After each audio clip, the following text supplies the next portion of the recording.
following MOLA, in some ways we were in demand to consider whether we could provide a laser altimeter to another mission. A few missions, actually. It was no longer a question of if LiDAR could work, but where else it could work. But as the opportunities to test the limits of LiDAR arose, so did the challenges ahead.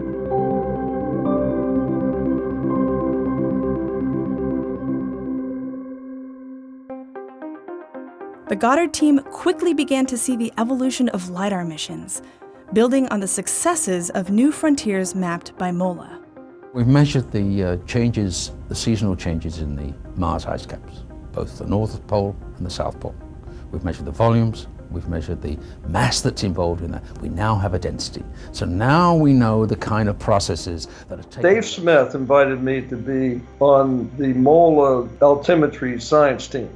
And that was because of my experience with using altimetry over land rather than ocean processes. Zwally was an obvious choice to study the Martian ice caps for MOLA, given his decades of expertise with our own polar regions, studying the ice sheets of Greenland and Antarctica through the 1970s and 80s. And then as we went into the 80s, NASA was sort of the beginning of the development of the Earth observations program. So the Earth observing system, I think, will be the first effort targeted at looking at the whole Earth system as a system, rather than just the little components that make it up. Somewhere along then, I teamed up with Jim Abshire. Jay had been pushing for a long time for a dedicated ice altimetry mission, which turned into ICESat-1. Designing ICESat-1 marked a major leap in what LiDAR needed to do and how challenging it would be to do it. To measure the changing ice sheets, the LiDAR had to be far more precise, cover the same tracks season to season, and it needed more power and a larger instrument, which meant much more time to build.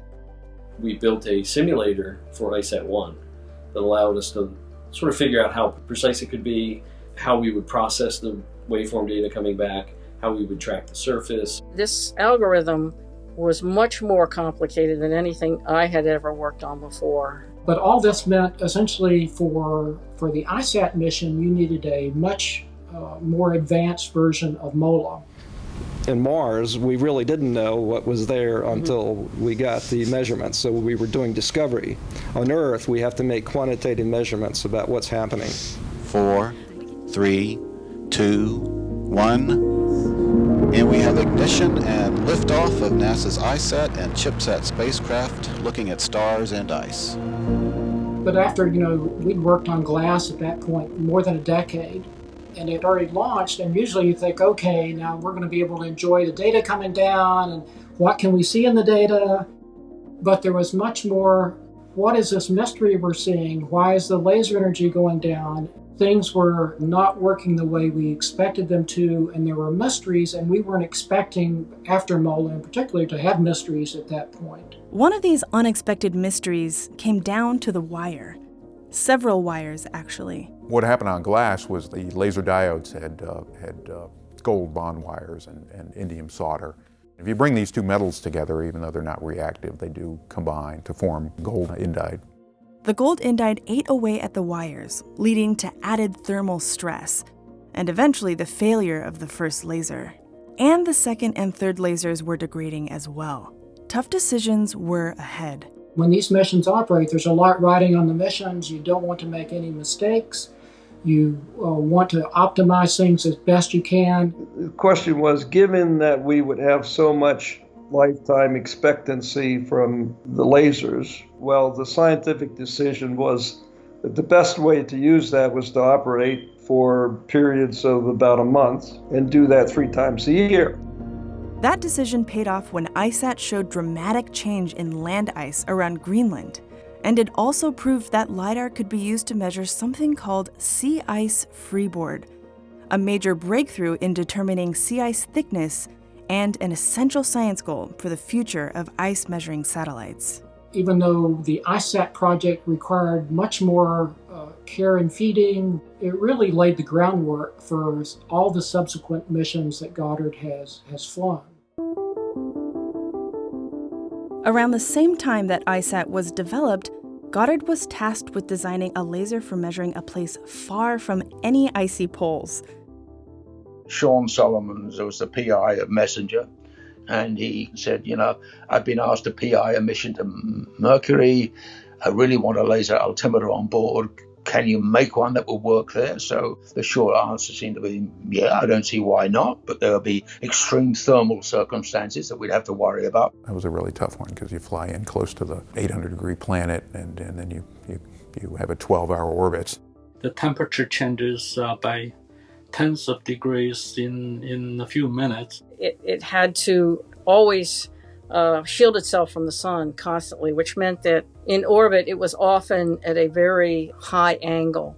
It was a challenge to try to continually figure out where the surface of Mercury was. And then they wanted it to be small, much smaller than MOLA. I think it's ended up to a quarter or a fifth of the size. But I remember the manager who was running it for us at the time kind of said, you realize I've thinned every wire in this electronic package so thin that you better not look at it twice because it might break. But that's the level we had to go to get within the 7 kilograms, okay? And MLA was the laser altimeter that we proposed, and this was really pushed the limits of what we could reasonably expect to do. Despite the extreme environmental gauntlet, the Mercury laser altimeter kept on collecting data for 4 years, right up until the very end when Messenger crashed into Mercury in 2015. But before that, it captured historic views of the planet's topography.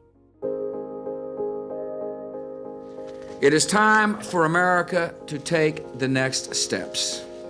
Beginning no later than 2008, we will send a series of robotic missions to the lunar surface to research and prepare for future human exploration.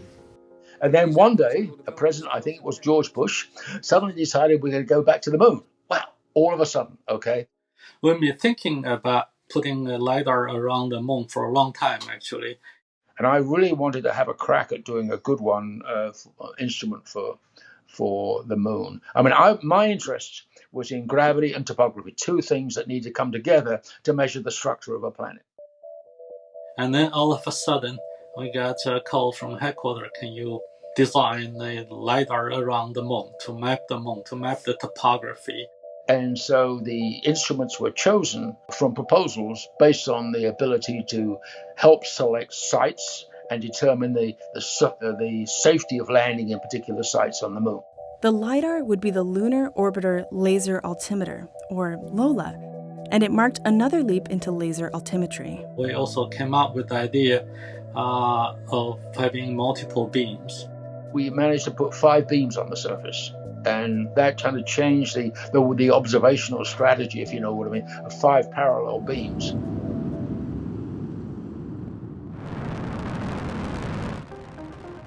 But after launch, LOLA was suspiciously silent. When LOLA started, I think that was just devastating. We didn't get any measurement at nighttime when we first turned on. It was quite a shock, and it was the first LiDAR that didn't work at the initial turn on. The people that are heavily involved in the instrument development, you're pulled back in if there's surprises that occur. On LOLA, the blankets were all tied tightly to the beam expander and the telescope, and this germanium black kapton, which we didn't test with, was very strong. And then we caused a misalignment. I remember we discussed whether we wanted to check the alignment at spacecraft level, and we just decided not to do it. I think that was my fault, because we could have.